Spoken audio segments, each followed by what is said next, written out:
Hey guys, it's Coach Carrie, and yesterday we were talking about canning chicken. So I'm going to show you my chicken here. We are actually going to go through the canning process tonight, and we're going to take you along with us. You're not going to see all of it because of the fact that you will be here for several hours. So we're going to kind of condense it a little bit. I want to show you what we're starting here. So this is our 40 pounds of chicken. I went ahead and cooked it yesterday. I just boiled it, and you can see I have 5 gallons of already pre-cooked chicken, and I went ahead and I shredded it. And then right here, this is all of my chicken broth that I'm going to be using. There's a little bit of the little chicken fats. I'll take that out in just a minute. Normally when I'm doing my chicken broth, if I'm just cooking regular chicken, then I will go ahead and put salt in it. However, I'm going to be putting some canning salt into my pint jars. I'm going to take you down here. So you see all my jars are in my oven. My jars have been pre-washed. I stuck them in the dishwasher.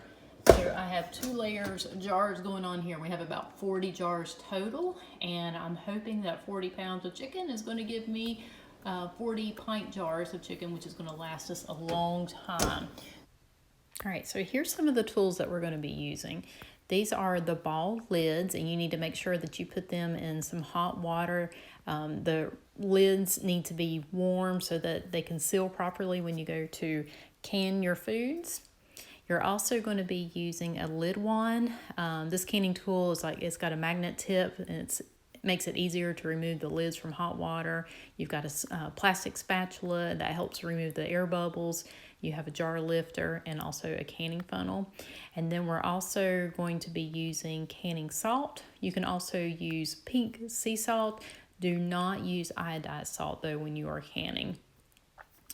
We also use some white vinegar, and that's really just to clean off your jars. And Tyson also puts the white vinegar inside the pressure cooker before beginning, and that just keeps everything white and not yellowing.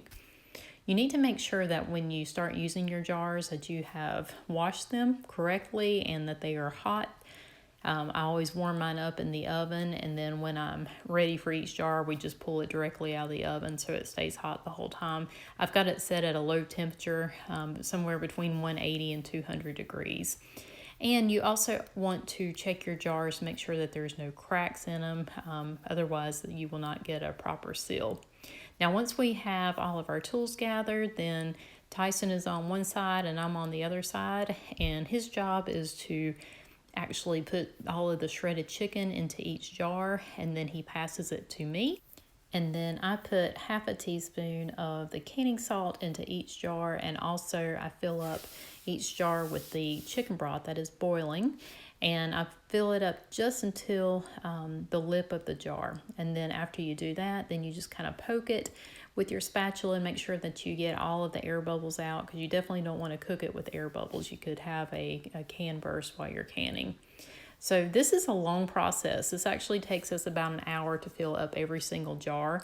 But once we do that, then we take all of our jars, and they're still hot, and we just go around each one of the jar lids with some white vinegar, and that is just to make sure that we get any food particles off of it. And then after that, we take our lids that have been warming up in the water, and we just place each lid on a jar, and then we put a ring around that, screw that on where it's pretty tight, and then they are ready to go.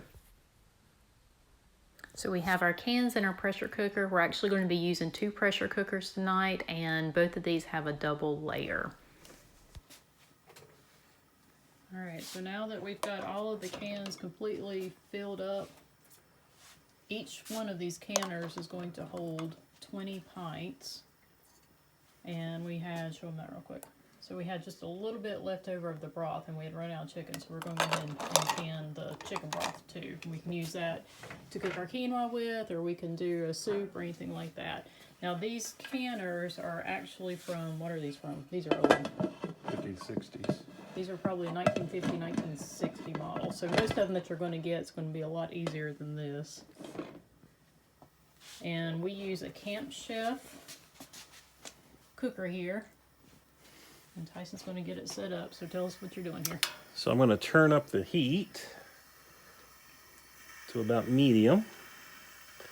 It's been on warm, real low, just kind of warm in the water. So now what we want to do is start generating a little steam. Force steam out the vent pipe here and here, and force the air out. And then once we start getting steam, we'll put our dial gauge on there at 10 pounds. And the 10 pounds would simply go right on there once we start getting steam. All right, and then it's going to make a sound. So tell us about the sound. It just makes a swoosh. It doesn't whistle, but you'll see the steam coming out of it. All right, so how do you know when it's ready to start cooking? When I have steam coming out the top at a steady rate. Okay. And the trick is, I got two going. Both of them are just alike. I want to bring the temperature up on them evenly and uniformly. That way, all I've got to do is run one timer, and they get done at the same time. All right, and so typically for the pint, we are cooking at 75 minutes at 10 pounds pressure. And if you have quarts, you're going to cook it for 90 minutes at 10 pounds pressure. Mm-hmm. So once these get up to speed, we'll start cooking them, and then we'll set our timers for 75 minutes, and then we'll let you see how it turns out. All right, so you should hear the steam now. We're not actually going through a rainstorm or anything, so it's starting to go a little bit louder. And Tyson's going to put on our little dial here. You see the 10, and that's how he's going to place it on the pipe. So we're going to have it at 10 pounds of pressure here.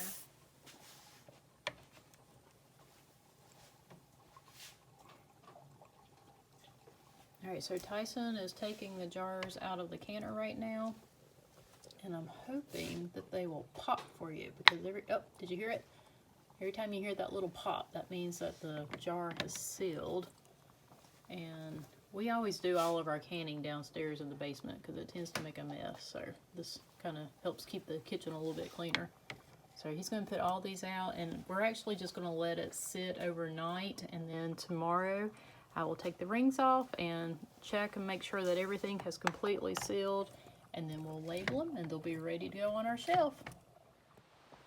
All right, guys, next day, and I just came down to the basement and I've checked our chicken. Everything's sealed except for one can, but that's okay. I'm going to actually use that to make a chicken salad with it. And so we ended up having 37 cans of chicken and 3 cans of chicken broth. So I'm going to let you take a look here.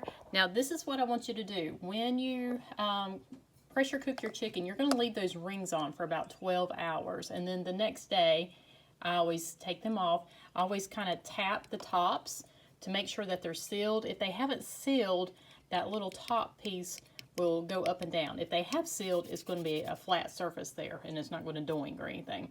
Okay, so after that, I go ahead and wash them because you will have some residue on it, and I always do the lift test. Okay, so this is just the lid. I should be able to lift this up and the seals not come off. Okay, so you want to do that to every single one of your jars, because sometimes it'll look like they are sealed and it may not even have the little bubble here, but when you go to lift it up, sometimes unfortunately the can lids will come off. So need to make sure that you check that before you store them.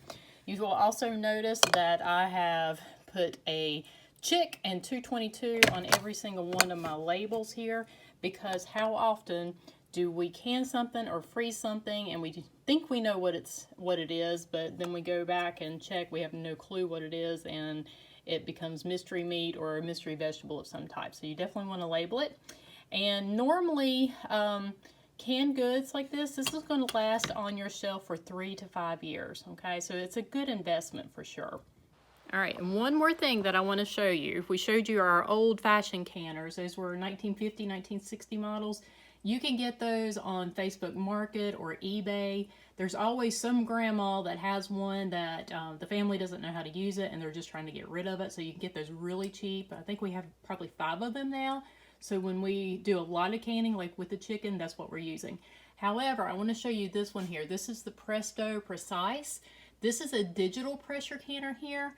If I'm canning by myself, this is the one that I use because it is like idiot friendly. It tells you everything to do and you can use it in your kitchen. The only reason I don't use it with the chicken, this last evening was just because we had so much of it and it would take me forever. So this is going to be like smaller quantity stuff. So great electric canner here. Definitely one of my favorites. All right, and one last thing that I'm going to recommend is the Ball Blue Book canning book, especially if you're new to canning, because this puts all the directions out there, exactly how long you need to cook everything, the pressure that you need to cook it at. There's lots of good recipes in here. Not everything is 56-day approved, so you have to kind of pick and choose like everything else in life. But just want to remind you, canning is fun and it is so satisfying to be able to look at your shelves and say, hey, I've got food here for my family when the hard times hit. And with the craziness in the world today, we never know when that's going to happen. All right, guys, happy canning and make good choices.